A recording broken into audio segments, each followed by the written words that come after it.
మొదటి రోజు పారాయ. శౌనకాదులకు సూతుడు కార్తీక పురాణమును చెప్పుట.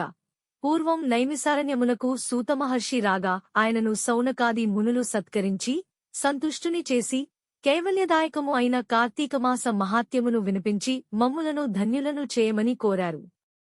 వారి కోరికను మన్నించిన వ్యాసశిష్యుడు అయిన సూతమహర్షి, శౌనకాదులారా, మా గురువుగారైన భగవాన్ వేదవ్యాస మహర్షులవారు ఈ కార్తీక మహత్యాన్ని అష్టాదశ పురాణములలోని స్కాంద, పద్మపురాణాలు రెండింటా కూడా వక్కాణించి ఉన్నారు. ఋషిరాజైన శ్రీ వశిష్ఠుల వారిచే రాజర్షి అయిన జనకునకు స్కాంద పురాణములోనూ, హేలావిలాస బాలామణి అయిన సత్యభామకు లీలామానుష విగ్రహుడైన శ్రీకృష్ణ పరమాత్మచే పద్మపురాణములోనూ ఈ కార్తీక మహత్యం సవిస్తరముగా చెప్పబడినది. మన అదృష్టము వలన నేటి నుంచే కార్తీక మాసము ప్రారంభము కావున ప్రతిరోజూ నిత్యపారాయణగా ఈ మాసమంతా కార్తీక పురాణ శ్రవణమును చేసుకుందాము. ముందుగా స్కాంద పురాణములోని వశిష్ఠ ప్రోక్తమైన కార్తీక మహత్యాన్ని వినిపిస్తాను, వినండి అని చెప్పసాగాడు. జనకుడు వశిష్ఠుని కార్తీక వ్రత ధర్మములడుగుట. పూర్వం ఒకసారి సిద్ధాశ్రమములో జరుగుతున్న యాగానికి అవసరమైన ద్రవ్యాల కోసం వశిష్ఠ మహర్షి జనక మహారాజు ఇంటికి వెళ్లాడు. జనకునిచే యుక్త మర్యాదలు అందుకుని తను వచ్చిన విషయాన్ని ప్రస్తావించాడు. అందుకు జనకుడు ఆనందముగా అంగీకరించి, హే మహర్షి, మీ యాగానికి ఎంత ద్రవ్యం కావాలన్నా నిరభ్యంతరంగా ఇస్తాను. కాని సర్వపాపహరమైన ధర్మ సూక్ష్మాన్ని నాకు తెలియజేయండి. సంవత్సరములోని సర్వమాసముల కంటెను కార్తీక మాసం అత్యంత మహిమాన్వితమైనదని చెబుతూ ఉంటారు కదా. ఆ నెలకి అంతటి ప్రాముఖ్యమెలా కలిగింది? ఆ వ్రతము ఉత్కృష్ట ధర్మమే విధంగా అయింది అని అడుగగా దానికి వశిష్ఠుడు జ్ఞానహాసం చేస్తూ ఇలా తెలిపాడు. వశిష్ఠ ప్రవచనం. జనకమహారాజా, పూర్వజన్మలలో ఎంతో పుణ్యం చేసుకుంటేనేగాని సత్యశుద్ధి కలుగదు.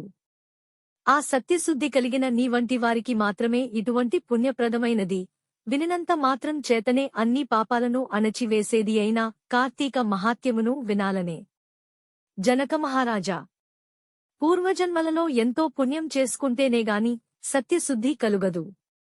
ఆ సత్యశుద్ధి కలిగిన నీ వంటి వారికి మాత్రమే ఇటువంటి పుణ్యప్రదమైనది, వినినంత మాత్రం చేతనే అన్ని పాపాలను అణచివేసేది అయిన కార్తీక మహాత్యమును వినాలనే కోరిక కలుగుతుంది. విశ్వశ్రేయస్సును దృష్టిలో ఉంచుకుని నీవడిగిన సంగతులను చెబుతాను, విను. ఓ విదేహ, కార్తీక మాసములో సూర్యుడు తులాసంక్రమణములో ఉండగా సహృదయతో ఆచరించే స్నాన, దాన, జప, పూజాదులు విశేష ఫలితాలు ఇస్తాయని తెలుసుకో. ఈ కార్తీక వ్రతాన్ని తులాసంక్రమణాదిగా కాని శుద్ధ పాడ్యమి నుంచి కాని ప్రారంభించాలి. స్లో సర్వపాపహరం పుణ్యం వ్రతం కార్తీక సంభవం నిర్విఘ్నం కురుమే దేవా దామోదర నమోస్తుతే. ఓ దామోదరా, నా ఈ వ్రతమును నిర్విఘ్నంగా పూర్తి చేయుము అని నమస్కార పూర్వకముగా సంకల్పించుకుని కార్తీక స్నానమాచరించాలి.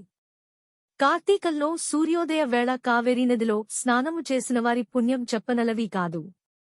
సూర్యుడు తులారాశిలో ప్రవేశించగానే గంగానదీ ద్రవరూపం ధరించి సమస్త నదీజలాల యందున చేరుతుంది. వాపీకూప తటాకాది సమస్త సజ్జలాశయాలలోనూ కూడా విష్ణువు వ్యాపించి ఉంటాడు. బ్రాహ్మణుడు అయినవాడు కార్తీకమాసంలో నదికి వెళ్లి హరి ధ్యానయుతుడై కాళ్ళు చేతులు కడుక్కుని ఆచమనం చేసి శుద్ధాత్ముడై మంత్రయుక్తంగా భైరవాజ్ఞను తీసుకుని మొలలోతు నీటిలో నిలబడి స్నానము చేయాలి.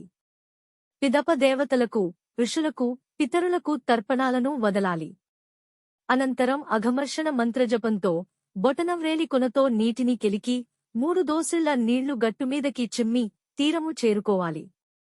చేరగానే కట్టుబట్ట కొనలను పిండాలి. దీన్నే యక్షతర్పణమంటారు.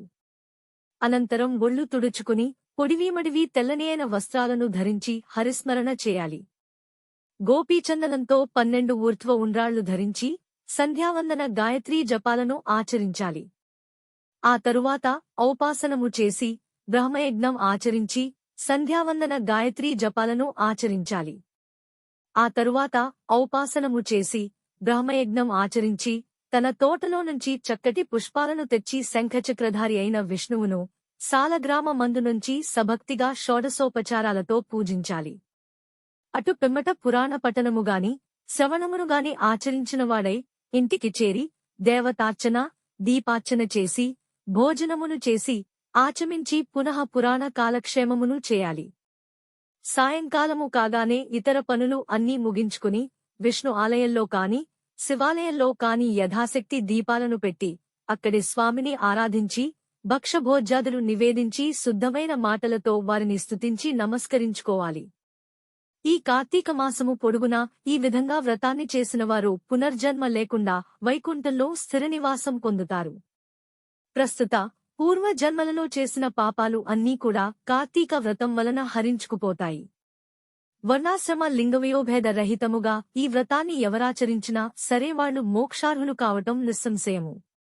జనకరాజా తనకు తానుగా ఈ వ్రతాన్ని ఆచరించలేకపోయినా ఇతరులు చేస్తుండగా చూసి అసూయారహితుడై ఆనందించేవానికి ఆ రోజు చేసిన పాపాలన్నీ విష్ణుకృపాగ్నిలో ఆహుతి అయిపోతాయి. మొదటి అధ్యాయము సమాప్తః.